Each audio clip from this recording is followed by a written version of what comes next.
What do you think, Dixie Lee? Is that a good day? Yeah? Yeah, so we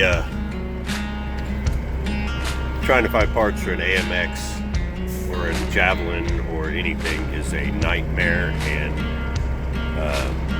Marketplace to the rescue. Found a couple different guys, obviously. One that got me the fairing, and then one that brought me a set of upper control arms, and he even threw in the spring purchase for me. So here's a look at those.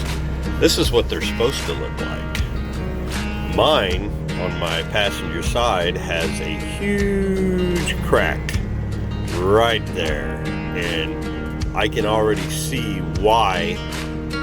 Just by looking at these, I can already see why my right side spring is longer than my left side, and that would be because of these bushings right here.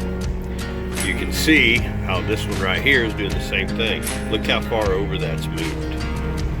That is why whenever it's up in the up in its regular position, this is down like this, and it's allowing the whole spring section to come forward.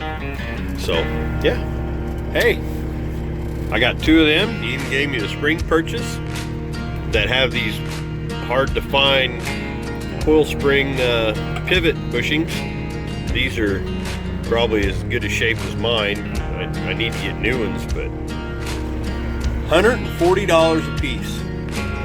Nobody makes them anymore except for a company named Rare Parts, and that is just, well, I guess Centric makes them too, but they're still $140. These right here used to be 40 bucks, 50 bucks, even as low as 25 for a Duralast from AutoZone.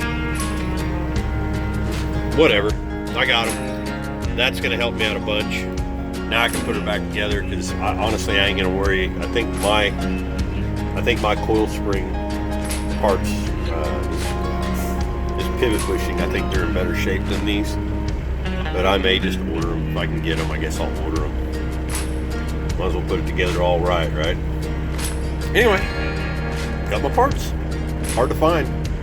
If you guys know of any 70 to 74, 71 to 74 AMC, I need to know about it. Alright, take care. You approve, or you're just being lazy today? Woo.